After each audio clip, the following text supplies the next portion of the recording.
Hi everyone. I wish you all a good morning. That wasn't part of the talk. But it does set the stage for my conversation with you all today. What do we want? What do all of us want?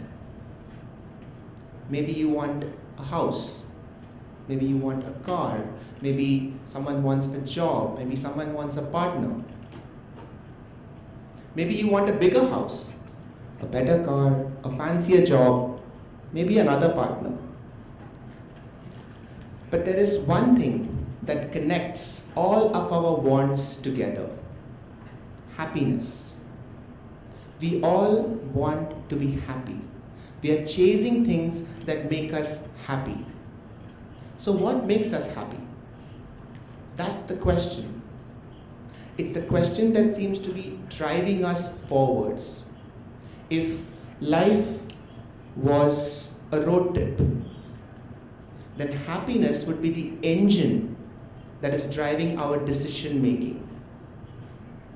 So that brings us to the question of what is happiness? It's not a new question. It's a question that we have all thought about at some point. Throughout history, many people have asked themselves this question, and that has led to entire branches of philosophy, religion, all trying to answer this question.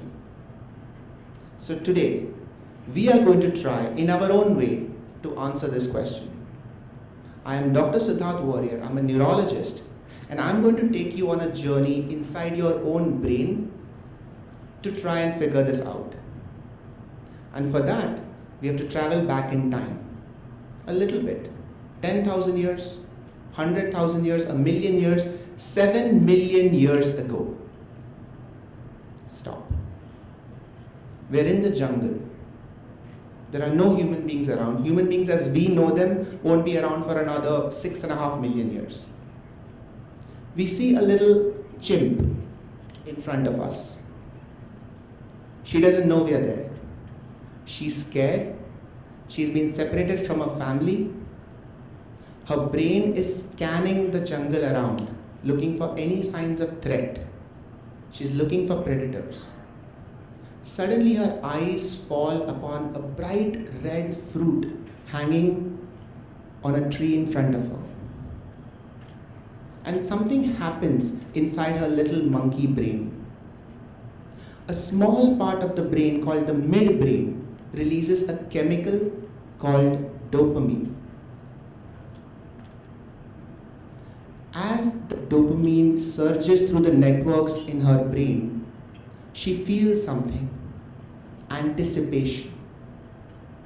She starts climbing the tree, she starts getting closer and closer to the fruit, and as she does, her sense of anticipation and excitement are rising as the dopamine network in the brain is getting higher and higher. She reaches for the fruit, she grabs it, she bites it. And as the sugary taste fills her mouth, the dopamine level is at its peak and she feels what we call happiness. But the story isn't over. As she keeps taking another bite, the dopamine level starts to fall. And with that, her anticipation, her excitement, her pleasure all starts to drop. Evolution has done its job. It has made an animal look for and consume a high-calorie diet. And that will keep that animal alive for the next few days. That sense of pleasure that monkey got on biting that fruit was the activation of the reward circuit. And it's not just in the monkey. You and I have it too. Every time we do something that is good for our survival, the reward circuit is getting activated. That monkey will feel that same circuit getting activated later on when it is reunited with its family and goes back to the safety of a group. And much later, when it finds a partner to mate with, again the same network gets activated. But how can evolution ensure that we keep doing the same things again and again? 4 steps. Step 1, pleasure. It's a good start. Attach a pleasurable dopamine spike to anything and the chances that you will do it again and again increases. But equally important is step 2, the pleasure should not last. Imagine if you get something and you feel pleasure and that pleasure lasts for your whole life, do you think you would be motivated to try again? No. So equally important is the fact that that pleasure should go away. In 1978, there was a very interesting study about lottery winners. They were naturally very happy after winning the lottery, but 1 year later it was found that most of them, their happiness quotient had gone back to the level before winning the lottery. Step 3. Once that pleasure goes away, the animal now should feel compelled to chase pleasure again. There is an area in the brain called as nucleus accumbens. It is part of the reward circuit and it is extremely sensitive to the pleasurable effects of dopamine.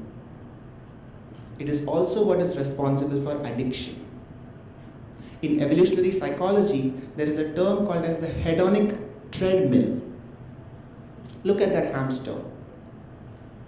The term hedonic treadmill refers to our constant pleasure-seeking behavior. And suppose all these 3 steps don't work, there is an emergency step 4, which is activation of the fear circuit. In other words, punishment. In the primitive brain is an area called amygdala. It is responsible for detecting threat in the environment. So every time you do something that is bad for your survival, the fear circuit gets activated and you start feeling uneasy, stressful, anxious, panicked. As the fear circuit gets activated more and more, all these are different symptoms. Now this system is in place for a reason. Life evolved through very dangerous and difficult times. Resources were scarce and survival was precarious. Our brain has evolved to live in a time of scarcity. Food was scarce, so eat when you can. Safety was scarce, so make a group where you can. Seek validation from others where you can. A good partner was scarce, so mate when you can. But today the world has changed. Today everything is a click away. Food is just a click away. A partner is just a click or a swipe away. For our monkey brain, what our logical human brain has created is nothing short of a marvel. But the monkey brain will still continue doing what it is trained to do, which is chase that dopamine spike, which is now just a click away. And so we click. We click and we click and we scroll and we click and we scroll and we click and we wonder, where is this going? Why can't I stop? What am I looking for? Why am I not happy? The title of my talk is Happiness is a Scam.